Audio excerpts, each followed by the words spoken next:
Pain versus Obito Uchiha.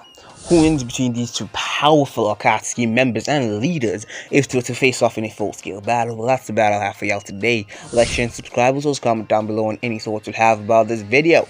Now, before jumping straight into the video, let me just state I'm going to be using all 6 packs of Pain at full power, as well as using an orange mask Obito. Now, right off the bat, I have to state that Pain has little to no chance of actually landing a blow on Obito. The reason why I'm saying that is not only because of Obito's broken ability known as Kamui, but it's also because of the fact that Obito is far faster and more skilled than Pain. He's far faster because a young Obito was able to somewhat keep up with a Hokage Minato, which is obviously quite impressive since a Jonin Minato was compared to a KCM1 Naruto's levels of speed by the Raikage, which is obviously really insane, and would also imply that an adult or orange mask Obito would be much faster than the 6 paths of Pain. And on top of that, he's also insanely skilled. Yes, of course, Pain is also quite skilled and has been fighting for a while, but Obito was not only trained in the Leaf Village, he was also trained by Madara and was involved in many battles even after that. And he was also seen being able to consistently keep up with Kakashi Hatake's martial arts skill. And Kakashi is one of the most skilled characters in all of Naruto. So yes, Pain obviously being quite strong and quite fast as he's able to consistently keep up with Sage Mode characters. And he's also quite skilled because he has been fighting for a very long time and somewhat trained. In comparison to Obito, is nothing, since Obito is far faster and way more trained and experienced than he is.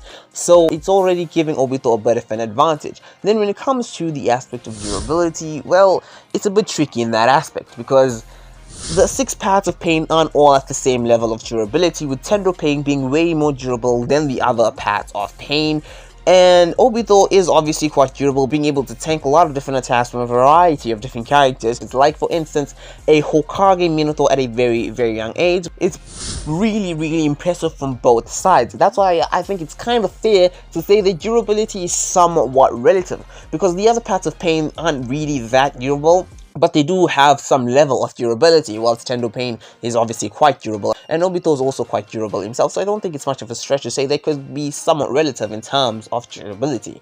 But then it comes to their aspect of power. Now this involves all of their ninjutsu abilities, and I have to say, Pain has a lot more abilities than Obito, with every one of the paths of Pain having their different attacks or different ways of taking out their enemy, from reviving to stealing souls to actually summoning monstrous creatures, taking out different powerful technological weapons, and the Shinra Tensei, the Jubaku Tensei, and the ability to absorb ninjutsu and perhaps even chakra. Pain is obviously quite powerful and quite skilled. I mean, the massive Shinra Tensei and Jubaku Tensei is like attacks that are on a completely different level of power. Even the general Shinra Tensei are powerful, but like the massive one is a big deal.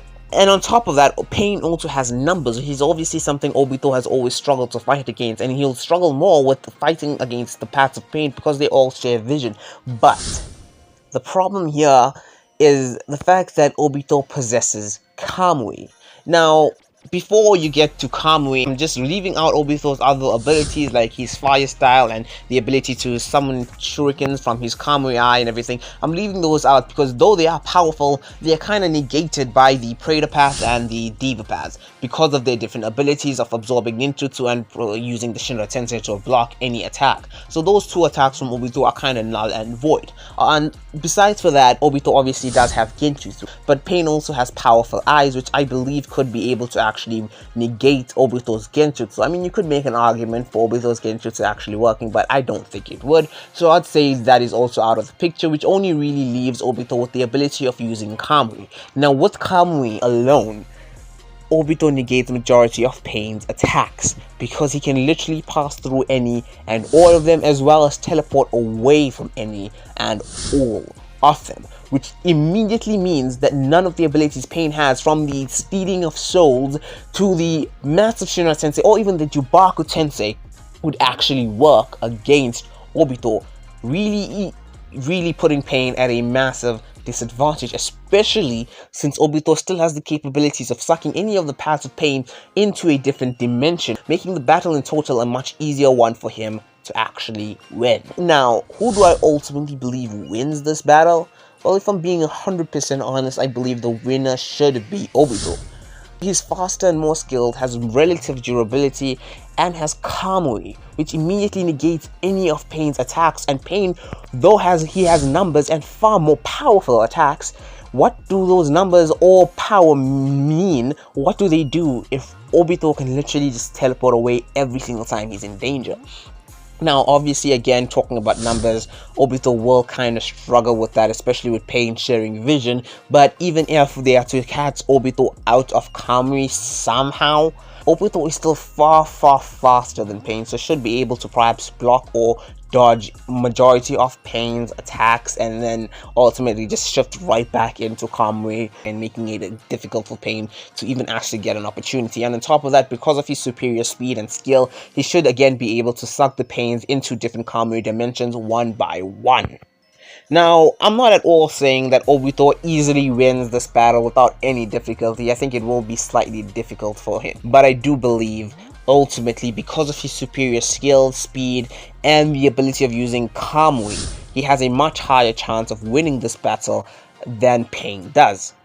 Anyway, that's all I got for y'all today. I'm sure many people got a lot of comments and thoughts about this. If y'all do, you can leave them down below. I'd love to see them. This is MC Info with another MC Clash. I'm out.